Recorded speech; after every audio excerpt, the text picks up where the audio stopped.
হবিগঞ্জে মহিবুর হত্যার ৩ বছর পর মূল আসামি গ্রেফতার। মোহাম্মদ ইলিয়াস আলী মাসুক, স্টাফ রিপোর্টার, হবিগঞ্জ।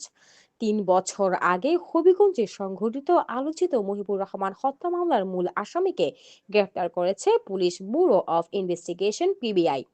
আসামি ফজল মিয়া আদালতে ১৬৪ ধারায় স্বীকারোক্তিমূলক জবানবন্দিও দিয়েছেন। হবিগঞ্জ থেকে আরো জানাচ্ছেন সহকর্মী ইলিয়াস আলী মাসুকের পাঠানো তথ্য ও ভিডিওচিত্রে বিস্তারিত। হবিগঞ্জ সদর উপজেলার তাইঘরিয়ার শিয়ালদারিয়া গ্রামের বাসিন্দা মহিবুর রহমান হত্যার ঘটনায় দীর্ঘ তদন্তের পর মূল আসামি মোহাম্মদ ফজল মিয়াকে ঢাকার আবদুল্লাপুর বাস স্ট্যান্ড এলাকা থেকে গ্রেপ্তার করে পিবিআই। রোববার দুপুরে আয়োজিত প্রেস ব্রিফিংয়ে পিবিআই হবিগঞ্জের পুলিশ সুপার মোহাম্মদ হায়াতুন নবী জানান, তথ্য প্রযুক্তির সহায়তায় গত ২৭ ফেব্রুয়ারি তাকে আটক করা হয়। মামলার সূত্রে জানা যায়, ২০২৩ সালের ২৬ জুন রাতে বাড়ি থেকে বের হয়ে নিখোঁজ হন মহিবুর। পরদিন একই ডোবা থেকে তার মরদেহ উদ্ধার করা হয়। এই ঘটনায় নিহতের বাবা হবিগঞ্জ সদর মডেল থানায় হত্যা মামলা দায়ের করেন। তদন্তে জানা গেছে, গ্রাম্য সালিশকে কেন্দ্র করে ব্যক্তিগত বিরোধের জেরে পরিকল্পিতভাবে হত্যা করা হয়। মরদেহ ডোবায় ফেলে আত্মগোপনে চলে যান আসামি। ফাহমিদা হাশেম, দৈনিক বাংলা প্রতিদিন, ঢাকা।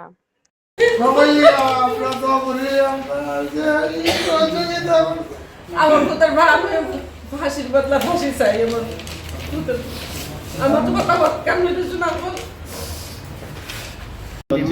টাইগুরিয়া ইউনিয়নের মহিবুর রহমান ২৫ নামের একজন যুবক ২০২৩ সালের ২৬শে জুন সে তার বাড়ি থেকে সকাল ৮টার পর নিখোঁজ হয়। এরপর পরদিন ২৭ জুন তাকে দুপুরবেলায় পাশের ডোবায় ভাসমান অবস্থায় পাওয়া যায়। তো এই একটি ক্লুলেস হত্যাকাণ্ড ওই এলাকায় সংঘটিত হয়। হওয়ার পর তার পরিবার এটা নিয়ে ৩ দিন পরে আমাদের হবিগঞ্জ সদর থানায় একটি মামলা দায়ের করে।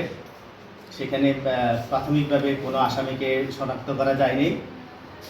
এরপর মামলাটি প্রায় ৬ মাস হবিগঞ্জ সদর থানায় তদন্ত কাজ চালিয়ে যায়। এরপর পুলিশ হেডকোয়ার্টারের আদেশে আমরা ২০২৪ সালের জানুয়ারি মাসে আমরা এই মামলাটি আমাদের টিভি হবিগঞ্জে প্রাপ্ত হই। এরপর আমরা ঘটনাটি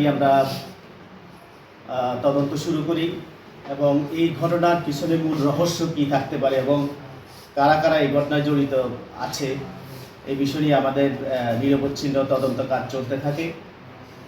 এরই মধ্যে আমরা প্রায় ৩.৫ বছর পর আমরা এই ঘটনার সাথে জড়িত যে মূল হোতা ফজল তাকে আমরা শনাক্ত করি এবং তার অবস্থান শনাক্ত করতে সক্ষম হই এবং ২০২৬ সালের